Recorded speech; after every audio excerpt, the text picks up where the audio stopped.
Nesse vídeo a gente vai tratar a respeito do Ibovespa, da Unifique, BB Seguridade, WEG e por fim a Klabin. Vem comigo. A você que está chegando agora, seja muito bem-vindo. Meu nome é Luan, consultor de valores imobiliários e neste canal eu te ajudo a alcançar a liberdade financeira. Começando aqui com o Ibovespa.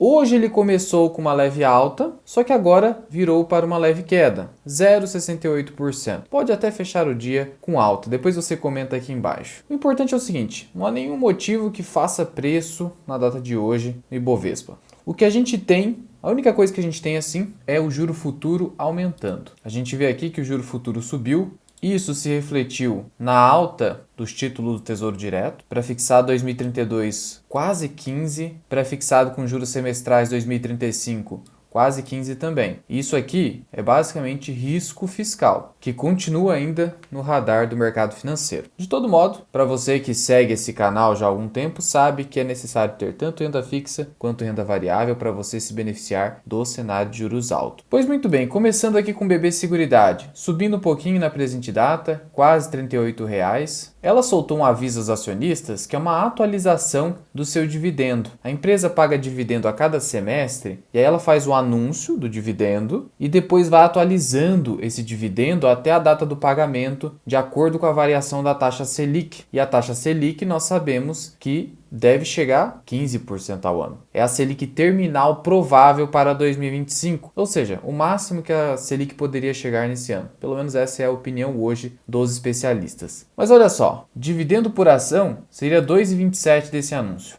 e a atualização até o dia 6 de março, que é a data do pagamento. Saiu de 2,27 para 2,32. Olha só, isso que é bacana na BB Seguridade. Ela atualiza pela Selic o seu dividendo. Por quê? Porque enquanto aquele dinheiro que está no caixa não foi pago ao acionista, esse dinheiro está rendendo. Então ela atualiza. Isso é muito positivo. Sendo que a empresa hoje negocia quase 9 vezes lucro, a quase R$ 38,00. E eu disponibilizei para os membros do canal Carteira Mirai, que é o nível 2 de membros, a minha planilha atualizada de preço teto. E lá eu deixei o preço teto de BB Seguridade. Prosseguindo agora falando de Unifique, Small Cap do segmento de telecomunicações FIC 3, está na minha carteira, também tem preço teto lá para membros Carteira Mirai. E o que acontece? Ela vem caindo, quase 12% nos últimos 12 meses. Negocia 7 vezes lucro, negocia o indicador preço-valor patrimonial de 1,06 e agora cotada a 3,42. Ela soltou uma última apresentação institucional e o interessante é ver essa evolução da empresa em termos de desempenho financeiro. Olha só a evolução do lucro líquido e margem. A gente nota que o lucro saiu de 97 milhões em 9 meses de 2023 para 125 milhões em 9 meses de 2024. O resultado do quarto trimestre ainda não foi publicado. Geração de caixa, mesma coisa. Tivemos aí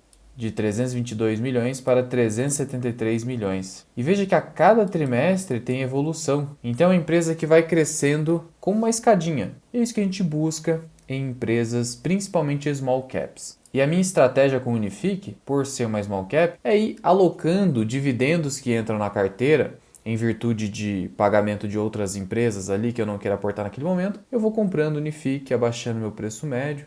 O preço médio hoje está ali pouco acima do preço atual e vou acumulando, principalmente porque a empresa, nos preços atuais, deve pagar mais de 6% de yield, que seria o critério do Décio Bazin. Continuando aqui, a respeito da WEG, desabou hoje, caiu de forma pesada. Nesse exato momento, a WEG acumula uma queda intradiária de 7,25%. É difícil de ver a WEG caindo tanto em apenas um dia, hein? E isso decorre do seu anúncio de resultado. O mercado não gostou. Até fiz uma publicação para os membros a respeito de WEG, fiz ali até uma pequena movimentação em carteira e veja que apesar dessa queda, a empresa ainda negocia acima de 30 vezes lucro. E aí eu já falei aqui para você o seguinte, você que me acompanha há algum tempo. Com WEG a gente usa da estratégia do Peter Lynch, PEG Ratio. Por quê? Porque é uma empresa que tem resultados crescentes ao longo do tempo, negocia múltiplos mais altos e essa consistência de resultados te permite usar esse método para investir em WEG. E esse método é o indicador do Peter Lynch, como eu já falei, em que você compara o índice preço-lucro com o crescimento do lucro ao longo do tempo. E E o lucro começou a subir aí a uma taxa de 20, 22%, enquanto que o PL está em 30%. Então a empresa está cara mesmo. E esse último resultado deixou isso um pouco mais evidente. Primeiro, que o retorno sobre o capital investido, que é altíssimo em VEG, mais de 30%, então uma empresa excepcional, teve uma redução de 5 pontos percentuais. Mas o principal é isso aqui, algo raro de se ver em VEG, redução do lucro líquido. Lucro líquido de VEG, ele teve uma queda de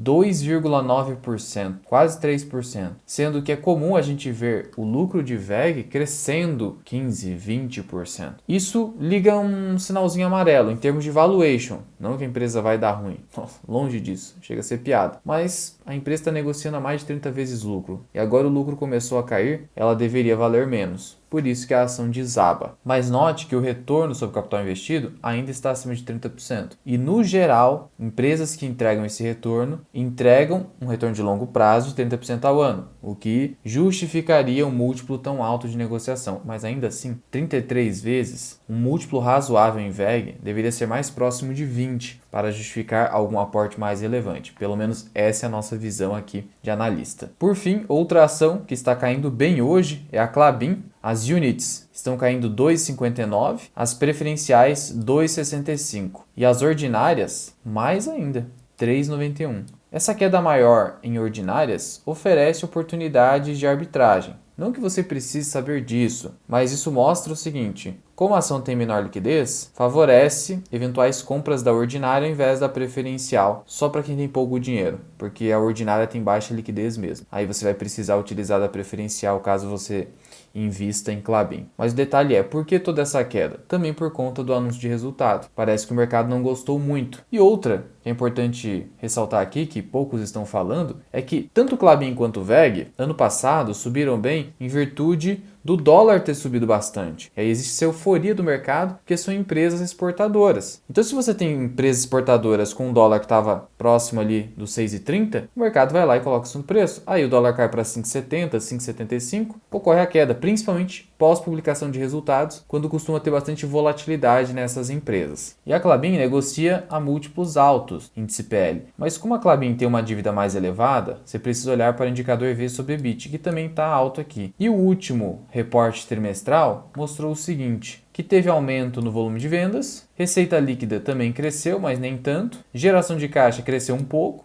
lucro líquido teve queda e dívida teve um avanço. Então, foi aquele resultado, digamos, ok, legalzinho, com queda no lucro líquido e aumento de alavancagem. E hoje, um principal ponto de preocupação no mercado financeiro com as empresas brasileiras é a alavancagem financeira. Por quê? É só você olhar para empresas mais endividadas, como é o caso da Cosan, Raizen, etc. O mercado está judiando dessas empresas, justamente pelo fato de estarem com uma alta dívida em um cenário de Selic em ascensão. Já tem gente dizendo, por conta da inflação ainda descontrolada no Brasil, que a Selic nem finalize o seu ciclo de alta em 15, vai ultrapassar 15, o que poderia gerar um cenário de recessão técnica no Brasil, quando você tem 3 trimestres seguidos de queda no PIB. Imagina só, obviamente isso pode acontecer com um cenário de juro acima de 15%. Então, aumento de dívida acaba judiando a cotação da empresa. E a Klabin acabou anunciando um dividendo bem broxante, 54 milhões de reais. Isso aqui não dá nem 0,5% na cotação atual. Então esse dividendinho aqui também deu uma broxada nos investidores. É uma empresa de crescimento lento, não vai mais focar em investimentos, o foco dela agora é desalavancagem, reduziu o dividendo, então ela alterou a política de dividendos, ela fez uma alteração da política, e aí o que se espera hoje por conta disso é que por unit, que é a ação com final 11, haverá um pagamento nos anos de 2025 e 2026 entre 1,20 e 1,25. Isso falando da unit. Veja que em 2024 ela pagou 1,37. Então, se ela pagar 1,25 e a gente dividir pela cotação atual de 20,50 aproximadamente, a gente está falando de 6% de yield, basinho puramente aqui. Então, Klabin, ao menos até 2026, a partir do que a gente terá um acréscimo relevante de EBITDA, de geração de caixa, não dá para você comprar a Klabin muito acima de 20, 20, 50, que você não vai estar fazendo um bom negócio, principalmente com esse juro muito elevado. Por fim, a Klabin soltou aqui um aviso aos acionistas, fiquei até surpreso com isso, alertando sobre um golpe, tentativas de golpes causadas ali por terceiros envolvendo o nome e a identidade visual ali da Klabin. Então o pessoal está se passando pela Klabin para tentar tirar dinheiro do povo. Cuidado! Ela alertou aqui, falou o seguinte: qualquer tipo de comunicação oficial da Klabin com os investidores ocorre no site de relações com investidores, Klabin RI, ou no site da CVM, que é a autarquia que regula o mercado de ações aqui no Brasil, valores imobiliários como um todo. Lembrando que a gente deixa aqui embaixo nossos cursos e consultoria, caso você tenha interesse. Link na descrição e no primeiro comentário fixado. Agora, se o seu interesse é aprender gratuitamente a como escolher ações com apenas 3 indicadores de maneira superior a 99% dos investidores, eu vou deixar uma indicação de vídeo aqui em cima. É de graça, corre lá!